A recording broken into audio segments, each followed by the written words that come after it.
Hi everyone, Tracy here. I'm just going to share with you guys a recycling idea for these Tassimo packaging. We're going to turn this into this really pretty silver background on this Christmas card that I just made.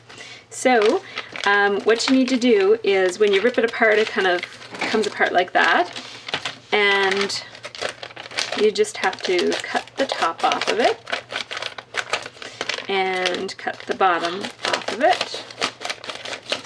And then you end up with a big long piece like this, and there's a seam here. So you cut off the seam, and you end up with a fairly big piece of this. It's kind of plasticky and metallic at the same time. It's kind of cool, and it's very durable, like you can't really rip it or anything. I think it would make a really cool page or something on like a really grungy mini album, or a really junky, I guess, mini album or something. So I'm gonna definitely use it for that as well. I'm gonna kind of try to incorporate it in a mini album. But what I did here was I just cut off a piece like that. And hang on, hi Maya.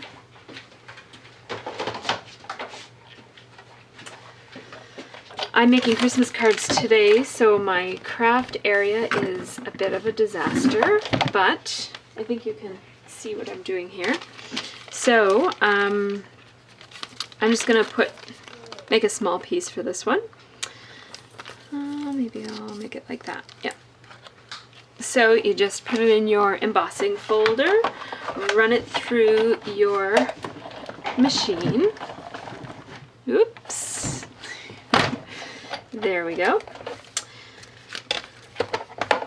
And get rid of that for a second.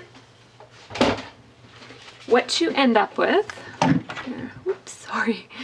What you end up with is a really cool embossed silver, and I use this, what's this called? It's Snowflakes. It's from the new Stampin' Up! Mini catalog. And it makes a really cool, I thought it made a really cool like night background. So kind of like a starry snowflakey night, and so I used it on this. And the other things that I did on this card was I used my 3-inch, this is a Marvy circle punch, and I just cut out pieces from a piece of, just a scrap of, this is Pool Party, I think. Yeah, I think this is Pool Party, from the new Stampin' Up! In Colors, and I cut out a bunch of kind of part circles from it, and then I covered it using my 2A fat glue pen to really kind of cover them all quickly. Threw it into my Dazzling Diamonds glitter, and look at how pretty that looks. And then I just used my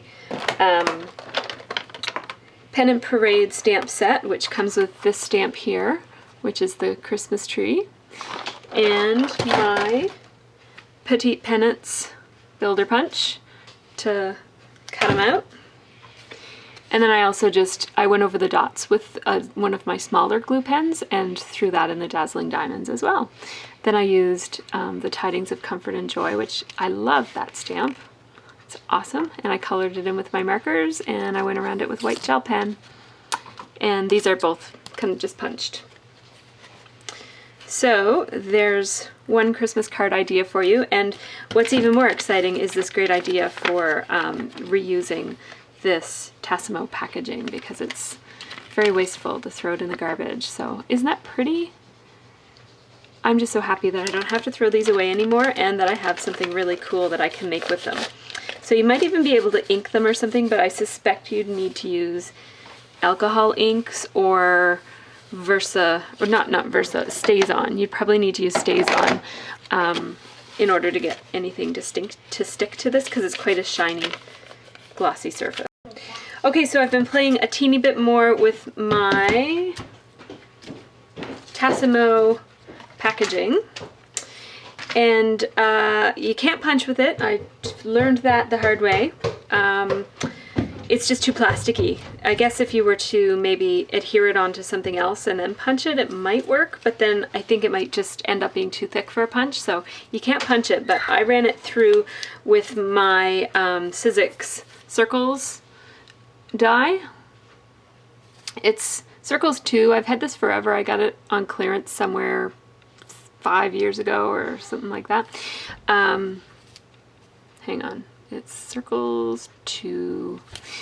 And I use it for making my layered fabric flowers, so that's why there's instructions on it for my friend who works with me sometimes.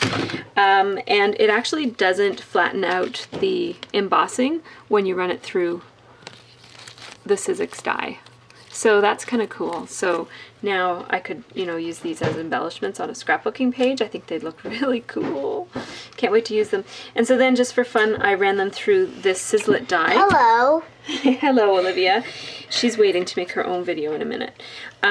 So I ran it through the Sizzlet die, and it cut it, but I did have to kind of, it made a nice crisp edge, but I did have to do a little bit of tearing. It didn't come out quite as nicely as it did with the circle, with the Sizzix original die, but it still has a really crisp edge on it. And are you showing them my pop dots? My black pop dots? But it does flatten it out a bit more than with the circle die. But you can still see the pattern and it looks kind of funky, so I'm going to put these on something at some point. So. Something. Something at some point. I'll make up my mind. Okay, so thanks for watching. Bye-bye.